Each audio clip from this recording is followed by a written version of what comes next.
Welcome to the BAPS Better Living podcast. Thank you for choosing to spend your time with us today. Each episode in this podcast aims to inspire us to take a step back from our busy lives and to actively listen to content that can enlighten us towards expanding our consciousness and deepening our spirituality. Listen in and let this episode inspire you. Let it encourage you to have fruitful introspections, and most importantly, let it help you be better and do better. In case there is a loss in cabin pressure, oxygen masks will deploy from the ceiling compartment above you. Please make sure to secure your own mask before assisting others. Anyone who has ever taken a flight can recognize this phrase from the initial safety briefing. But it's that second part that always gets me thinking. Please make sure to secure your own mask before assisting others. Even in the direst of situations, when our instinct might be to reach out and help our loved ones, it is imperative that we help ourselves first. Why? Because if this were to happen on a flight, we simply would not be able to assist anyone else if we had not properly secured our own masks first. Of course, this is a harrowing and unlikely example. Statistically speaking, the vast majority of us will never be placed in such an in-flight emergency. However, the metaphor nonetheless can easily translate to our day-to-day lives. Many of us may struggle to secure our own masks, to care for ourselves amidst caring for the people around us.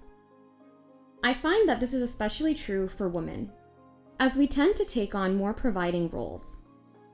I've witnessed this with my mother, who has, on top of her accounting career, also worn various other hats. As early as I can remember, she has been my personal baker, packing for me eggless desserts anytime classmates celebrated their birthdays. She's my very own organizer throughout middle and high school, being actively involved in all of my extracurriculars and keeping track of my dance lessons, school meetings, and everything else in between. And it's not just me. She so naturally takes care of everyone around her.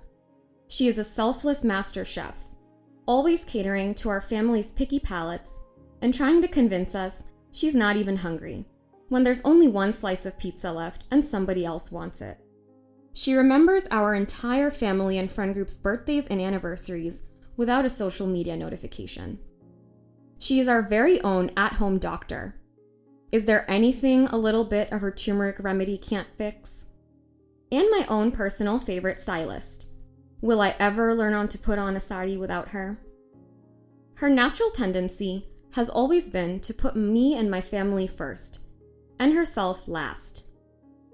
I think this is the case for many mothers, whose limits of self-sacrifice seem to know no bounds. Self-care is a concept unfamiliar to them, because their love language is simply providing for those around them.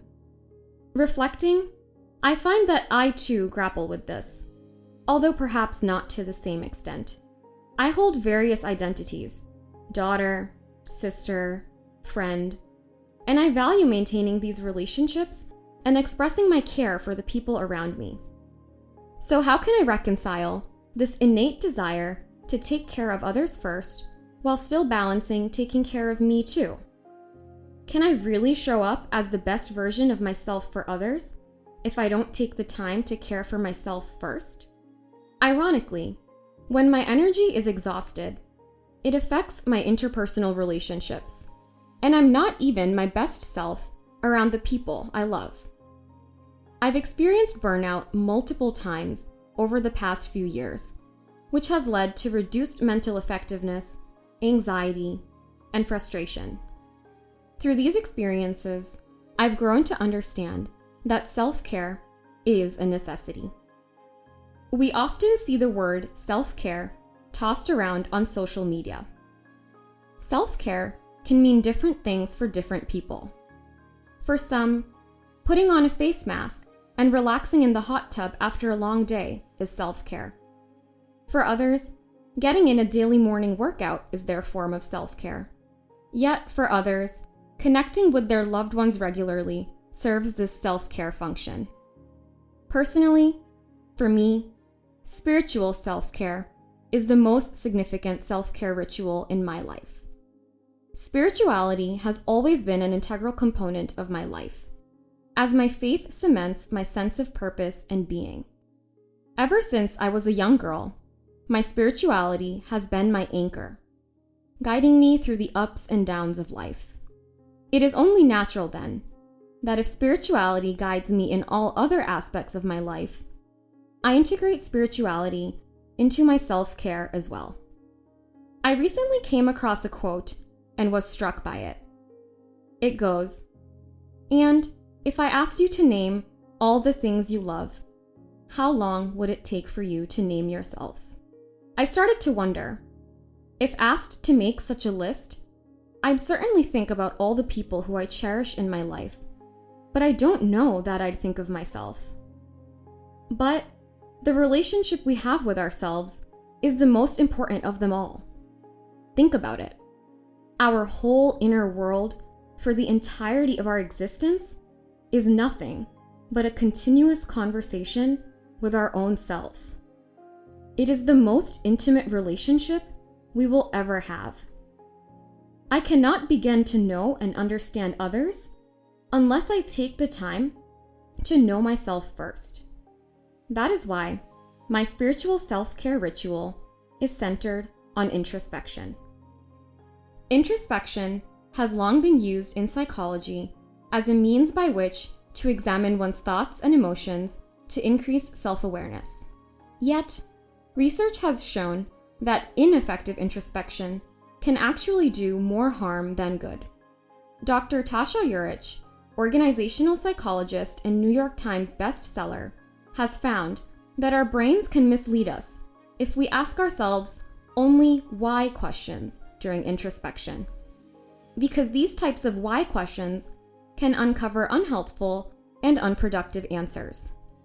It can also lead to fixating on our problems rather than learning to move forward in a healthy manner.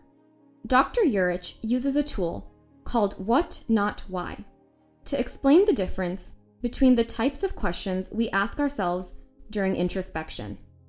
She writes, "Why questions can draw us to our limitations. What questions help us see our potential. Why questions stir up negative emotions. What questions keep us curious. Why questions trap us in our past. What questions help us create a better future." In the Hindu faith, introspection, known as antardrashti, is a critical component of one's spiritual journey. In the BAPS scripture, the Satsang Diksha, Guru Hari Mahant Swami Maharaj has written, "With a composed mind, one should introspect every day. What have I come to accomplish in this world, and what am I doing?" Shlok 145. Mahant Swami Maharaj's what question comprises the heart of my spiritual self-care. Reflecting on my values in this way helps me to understand what drives me, and then analyze whether my daily actions are in alignment. My legal profession is such that, by nature of our work, I'm often surrounded by people who are a bit more aggressive and brash. Recently, while working in a pro bono clinical legal setting, I was told by a supervisor that I am too nice in my client interactions. Hearing their comment, I felt pressured to adopt a more forceful demeanor, even though it didn't feel right for me. Because this hardened disposition was not natural to me, I became anxious, and my client interactions felt theatrical, which ultimately negatively impacted my rapport with my clients. At the end, neither my clients nor I felt at ease. As I introspect on that incident now, I ask myself, what have I come to accomplish? Of course, I want to climb the corporate ladder, and I aspire for a successful career in law. But ultimately, when I think about the purpose of my life, I reflect on my Guru Pramukh Swami Maharaj's maxim, "In the joy of others lies our own." I recognize that following in his footsteps, by being kind in my interaction with others and creating joy for others, this is paramount to me. That is what I want to accomplish in this world. With my clients, I want them to feel comfortable sharing vulnerable, intimate details of their lives with me. And to cultivate this kind of trust, I want to be gentle in my conversations with them. Of course, I could adopt the stereotypical traits of the profession to fit in, but I would rather hold on to being soft because that is what matters to me. When I choose the latter in serving my clients, I feel more confident and at ease. My connection with clients is stronger when I come from a place of tender care.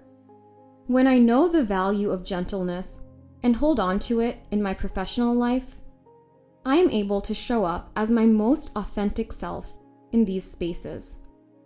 In this way, spiritual self-care has cemented the way I view and conduct myself in these settings, which has enhanced how I serve and relate with others. As a South Asian American woman in a non-traditional profession, my spiritual self-care has helped to ground me and ensure that I am not adopting behavior that conflicts with my core values and identity. If you think you don't have time for this kind of introspection, think again. Spiritual self-care is not merely an option. It is a necessity. If we do not have time to analyze our relationship with ourselves, we will never reach the zenith of our relationship with others. How many times a day do we hear or say the phrase, "I'm so tired"? Sometimes, the kind of tiredness we feel isn't the type that a good night's rest can mend. Sometimes, the exhaustion we feel is more of a spiritual void, from feeling like our actions are not grounded in who we are and what really matters to us. Next time you feel drained in such a moment, look inwards and assess your relationship with yourself. Ask yourself what questions. What makes me feel fulfilled? What motivates me? What nourishes my soul? Then, evaluate your responses to better build your interpersonal relationships around them. Commit to securing your own mask first. The people around you will thank you for it. And more importantly, you'll thank yourself too. As women, we often believe that we have infinite resilience, and perhaps we do. Yet, when making that list of all the people we need to take care of, we must also learn to include ourselves. This type of practice and self-care can be the balancing force to complement our inner resilience. Here's to reflective, resilient, and radiant women. May we know them, may we honor them, may we be them. We hope you enjoyed this Better Living episode and that it added value to your life. All the content on this channel, including this episode, is created and managed entirely by Swamis and volunteers of BAPS from around the world. Our volunteers are continuously inspired by the sincere, transparent, and selfless lives of Pramukh Swami Maharaj, the late Guru of BAPS, and Mahant Swami Maharaj, the current Guru of BAPS. Their character, their teachings, and their service to humanity have inspired millions of people of all backgrounds, faiths, and cultures throughout the world. They have encouraged all, regardless of one's beliefs, to live a mindful, balanced, and harmonious life. The episodes in this Better Living podcast are directly inspired by their teachings.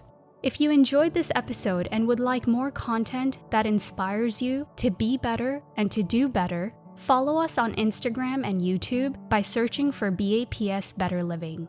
Thanks again for choosing to spend your time with us today.